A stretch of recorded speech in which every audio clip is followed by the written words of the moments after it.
पवित्र शास्त्र बायबल वाचन कार्यक्रम पौलाचे करिंथकरास लिहिलेले पहिले पत्र अध्याय 5 मराठी. करिंथकरास लिहिलेले पहिले पत्र अध्याय 5. करिंथकरास लिहिलेले पहिले पत्र अध्याय 5. भयंकर स्वरूपाच्या अनितीचे एक उदाहरण. भयंकर स्वरूपाच्या अनितीचे एक उदाहरण. तुम्हामध्ये प्रत्यक्ष जारकर्म चालू आहे अशी खबर मला मिळाली आहे. तसले जारकर्म विदेशी लोकात देखील आढळत नाही.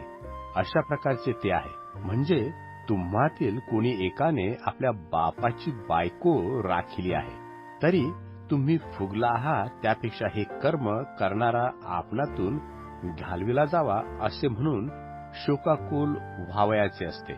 मी शरीराने अविद्यमान तरी आत्म्याने विद्यमान आहे आणि विद्यमान असल्यासारखा मी निर्णय करून चुकलो आहे.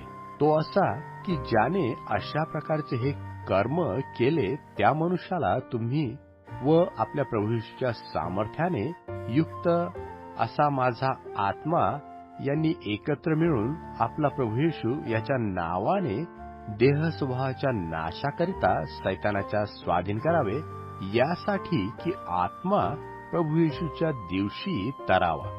हे तुमचे आढ्यता मिरविणे शोभत नाही.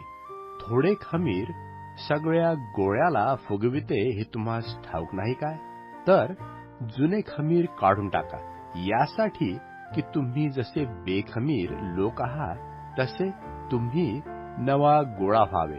कारण आपला वल्हांडणाचा यज्ञपशू जो ख्रिस्त त्याचे अर्पण झाले, यास्तव जुन्या खमीराने अगर वाईटपणा व दुष्टपणा यांच्या खमीराने नव्हे तर सात्विकपणा व खरेपणा या बेखमीर भाकरींनी आपण सण साजरा करावा.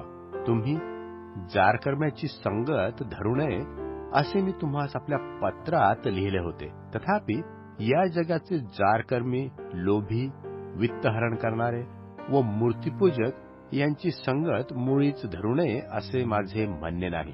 कारण ती मुळीच न धराल तर तुम्हास जगातून निघून जावे लागेल. यास्तव तुम्हास जे लिहिले होते त्याचा अर्थ असा की बंधू म्हटलेला असा कोणी जारकर्मी, लोभी, मूर्तिपूजक, चहाड, मद्यपी किंवा वित्त हरण करणारा असला तर तशाची संगत धरू नये, त्याच्या पंक्तीस बसू नये. कारण जे बाहेर आहेत त्यांचा न्याय करणे मजकडे कोठे आहे?